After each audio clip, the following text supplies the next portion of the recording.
tinignan namin saan ba yung areas na can afford ito. So nag-survey po kami, punta kami sa mga katulad niyan, terminals po, sa mga bus terminal. Uy, si Kuya Mark ito.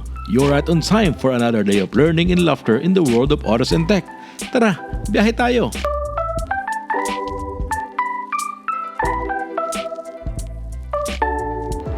Good morning, good afternoon, good evening, wherever you are in the world today.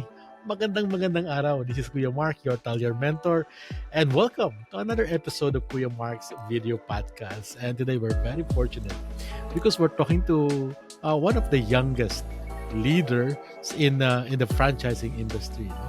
In fact, nung nakausap ko to, nung na first meet na kilala ko to si guest natin, no? Akala ko nag-audition para maging mati ni Idol eh. No, sobrang fresh and batang-bata nung nakausap ko sa Zoom eh.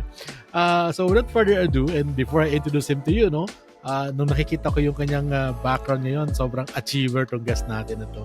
And just reading the description, nauuhaw na ako, no, because he is the president and COO of Choco Monkey, the first artisanal chocolate ice blended drink in the Philippines, and concurrently also the president and CEO of Right Tea. It's a milk tea franchising business naman that he started in 2018. So without further ado, let's welcome also the president of Associations of Filipino Franchisers Incorporated, no other than Pres JP Morales. Kuya JP, magandang umaga sa iyo.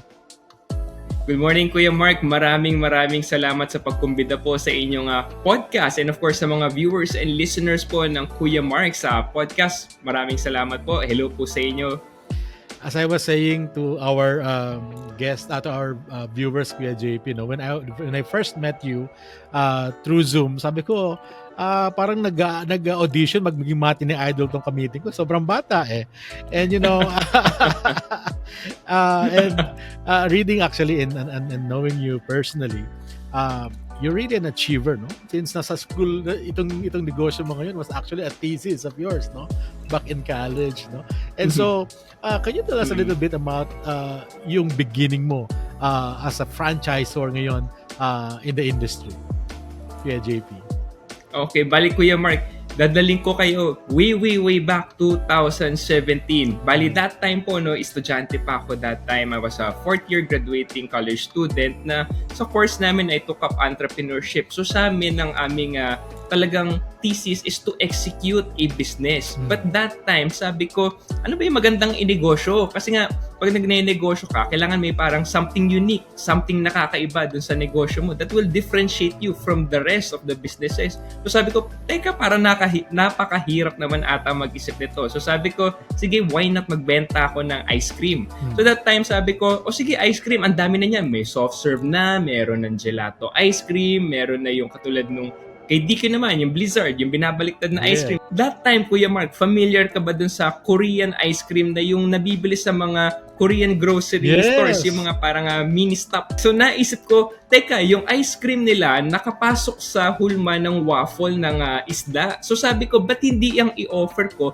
nakalabas yung ice cream, nasa ibabaw siya, tapos yung hulma ng kanyang apa is isda, fish-shaped waffle cone. So sabi ko, teka, may concept nito yung taiyaki ice cream. So dinala ko po yung concept from Japan to here sa Philippines. I was the first one po to open nung taiyaki soft serve ice cream dito sa Pilipinas. Ang humble beginnings po namin, we started po dyan sa may Araneta Shopways Cubao. That was in 2017 po, no? Yung pinaka-first outlet namin, yung baby outlet namin. Surprisingly, Kuya Mark, ang ganda ng acceptance sa market. Talaga nagulat ako, dinadayo yung mga customers, biruin nyo from Cubao, manggagaling pa ng Taytay, manggagaling ng Antipolo, Tagaytay, Cavite. Wow. So sabi ko, sige, maganda pala to, maganda yung negosyo. And then later on, may mga lumapit na magkakaibigan po sila actually.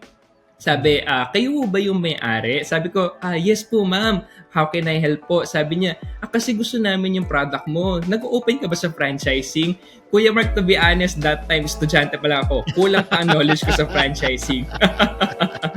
Pero bilang isang negosyante, Kuya Mark, opportunity na yun eh. So sabi ko, why not grab that opportunity? So sabi ko, yes, open po yan sa franchising. Sabi ko, set po tayo na meeting para ma-present ko. Sabi ko, bigyan niyo po ako 3 days dahil meron lang po ako mga gagawin sa eskwelahan. So ginawa ko, Kuya Mark, Mark, pagdating ko sa bahay, sinearch ko sa aking best friend. Tinanong ko yung best friend ko, si Google. Sabi ko, what is franchising? Ano nga ba yung franchising? Alam ko lang, Kuya Mark, franchising, parang gagamitin mo yung pangalan, bibili lang sa'yo ng raw materials and supplies si franchisee. So sabi ko, okay, madali lang pala to. So okay, ginawa ko na po ng presentation, pinakita ko na sa kanila, sige, sa akin po kayo bibili ng supplies at tuturo ko kung paano. So yun na po yung pagkakaalam ko ng franchising. Then later on, nag-expand pa po, maraming kumuha ng mga franchise nung Taiyaki Ice Cream.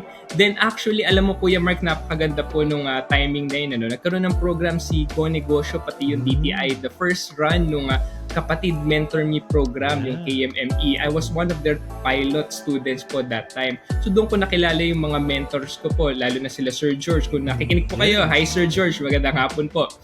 And then doon po tinuro na nila kung paano patakbuhin ng tama yung negosyo. Noong nakita ko, sabi ko, marami pala akong kailangan i-improve sa aking negosyo. Then doon na po, naikwento ko na nagpapa-franchise ako, na i-share ni Sir George yung tamang pathway sa franchising. Then for on po, doon ko natutunan kung paano na palaguin ng tama into franchising that time. Then skip forward po, medyo hindi naging maganda yung ice cream business, nag-up down, so we had to close. And then nagbukas kami ng second business, yung aking matcha cafe drink, the first in the country that time. Pero parang too early pa that time yung matcha drinks, hindi pa ganun kakilala. So hindi rin po nagtagal. Then later on, yun na, nabuhay na po si Righty. We were able to open around 30 outlets nationwide po, at saka bubuksan sa Surabaya, Indonesia this year po.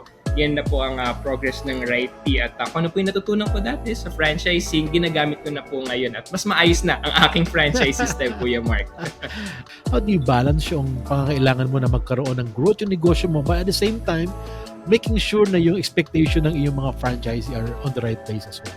To ensure po namin yung growth namin, sige, sagutin ko yung first one, how do I balance? Ito yung Kuya Mark, ito ang aking sekreto. A day before or 2 days before, ginagawa ko na yung schedule ko for the whole week para susundan ko na lang po siya, para at least mabibigyan ko ng time lahat-lahat at makikita ko from my side kung ano yung needs attention first, ano yung kailangan ko i-prioritize. Number 1 po kasi priority is key. If you don't know what to prioritize, bali mahihirapan po kayo kung ano ba ang kailangan i-focus on, at saka hindi po mare-resolve kung anong problems ang meron po ang kinakarap ang isang business. And then pangalawa naman po, to see the growth po, nakikinggan ko po yung mga feedbacks ng mga aking franchisee. Weekly po yan. Actually, halos everyday po, Kuya Mark. Magkakausap kami ng mga aking franchisee. Sabi nga, ang negosyo, this is about relationship, not about the money, not about the fancy things or cars, but more on the relationship with other people. So, every day I try my best to reach out and to call all my franchisees. Hindi lang po text, call po talaga mismo. Chine-check namin yung outlet. Talagang personally, I do visit yung mga outlets para makita ko ano yung nangyayari sa field, sa groundworks talaga. How do you make sure, Press JP, na you are reaching the right customers na lang doon sa pagkatayo mo ng locations mo? Para mahanap namin yung tamang market, yung tamang mga consumers na bibili ng produkto namin, number 1, we assess magkano ba yung price point namin. Previously, we were 55 and 65 pesos, but due to the inflation, nagtaasan na po ngayon. Medyo nag-increase na kami ng aming price. Pero hindi naman significant increase. Affordable pa rin naman po siya, below 100 pesos. Tinignan namin saan ba yung areas na can afford ito. So nag-survey po kami, punta kami sa mga, katulad niyan, terminals po, sa mga bus terminals, sa mga FX, UV na pala ang tawag ngayon, ako makakalata yung edad ko, FX pa yung itatawag ko. Lapit sa mga universities po, dahil as a student din before, alam ko po yung kaya ng budget ng isang estudyante po on a daily basis. So, pinuposisyon namin siya dun sa mga talagang can afford po na mga lugar po. So, with that, Kuya JP, again, maraming salamat sa iyong time. You're a very inspiring young person, no?